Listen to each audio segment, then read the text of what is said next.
Halo pemirsa CPR TV dari Sabang sampai Merauke, dari Miangas hingga Pulau Rote.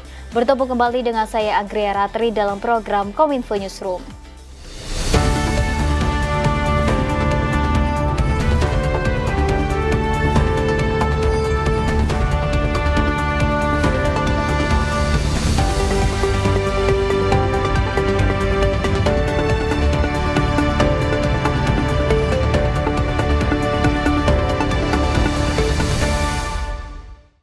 Kita ke informasi yang pertama pemirsa, pemerintah Indonesia terus berupaya memperkuat kolaborasi dan mengoptimalisasi anggaran untuk mencapai target penurunan prevalensi angka stunting hingga 14% pada tahun 2024. Upaya ini didukung melalui tim percepatan penurunan stunting yang menyasar di semua tingkatan, mulai dari tingkat pusat hingga daerah di seluruh Indonesia.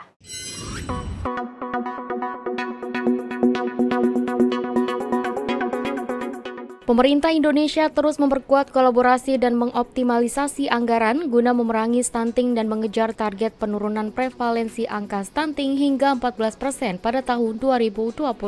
Dalam dialog Forum Merdeka Barat 9, Deputi Bidang Dukungan Kebijakan Pembangunan Manusia dan Pemerataan Pembangunan Sekretariat Wakil Presiden Suprayoga Hadi menyampaikan, untuk mencapai tujuan tersebut melalui Perpres nomor 72 tahun 2021, pemerintah telah memiliki tim percepatan penurunan stunting yang menyasar di semua tingkatan, mulai dari tingkat pusat hingga daerah. Ia memaparkan tim percepatan berfungsi untuk mengkoordinasikan berbagai upaya penurunan stunting secara lebih efektif dan kolaboratif. Untuk itu, Suprayoga mengingatkan kepada seluruh pihak yang terlibat perlunya mengoptimalisasi sumber daya termasuk anggaran yang telah dialokasikan agar target turun 14% pada tahun ini dapat tercapai. Kita tuh punya yang namanya tim percepatan penurunan stunting di setiap tingkatan pemerintahan, mulai dari tingkat pusat sampai dengan tingkat desa dan kelurahan.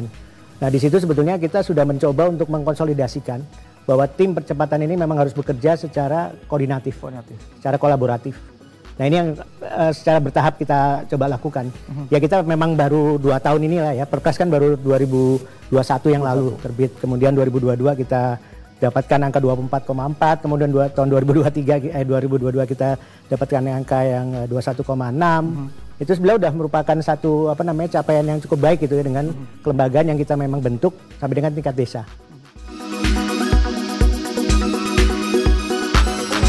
Pemirsa, Kementerian Kesehatan terus menggencarkan program intervensi serentak pencegahan stunting yang menyasar di berbagai wilayah di Indonesia guna mencegah terjadinya stunting sejak dini.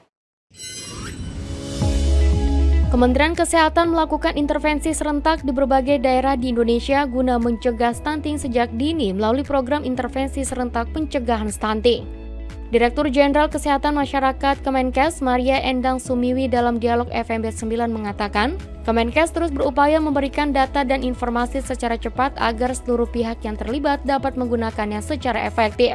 Untuk itu, pihaknya memastikan program intervensi serentak yang dicanangkan secara khusus menjadi langkah preventif yang lebih efektif daripada hanya mengobati. Usaha untuk memberikan publikasi cepat terhadap data-data yang terkumpul di Kementerian Kesehatan. Karena sebetulnya kita kan memiliki banyak data. Data itu masuknya di Kementerian Kesehatan. Juga yang melakukan survei kesehatan juga Kementerian Kesehatan. Sehingga kami berusaha cepat menginformasikan supaya seluruh pihak yang ingin berkontribusi itu memahami di mana masalah-masalah kita. Dalam intervensi serentak yang akan digerakkan pada bulan Juni mendatang, Kemenkes mengambil beberapa langkah. Pertama, dengan memastikan ibu hamil yang bermasalah dengan gizi awal mendapatkan penanganan yang tepat. Kedua, melakukan pengukuran dan penimbangan berat badan pada balita untuk mendeteksi masalah gizi sejak dini.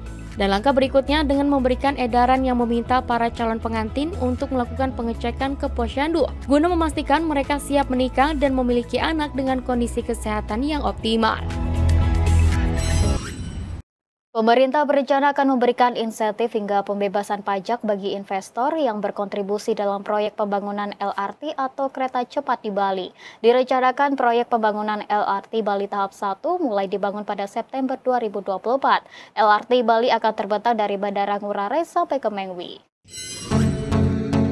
Menteri Investasi atau Kepala BKPM Bahlil Lahadalia berencana menyiapkan tax holiday atau insentif pajak bagi investor yang memegang proyek LRT atau kereta cepat yang akan dibangun di Bali. Proyek tersebut rencananya dimulai pada September 2024. Insentif yang diberikan berupa pembebasan pajak seluruh barang-barang impor yang terkait dengan urusan pembangunan kereta. Hal ini disampaikan Bahlil ketika menyampaikan arahannya dalam pertemuan penyampaian minat investasi Bali Urban Rail and Associated Facilities di kantor Gubernur Bali Denpasar. Menurut Menteri Bahlil, kebijakan tersebut akan mempercepat pembangunan fasilitas penunjang LRT di Bali yang nantinya akan dikawal oleh Kementerian Investasi dalam hal perizinan proyek tersebut. Kita akan memberikan insentif berbentuk keringanan pajak.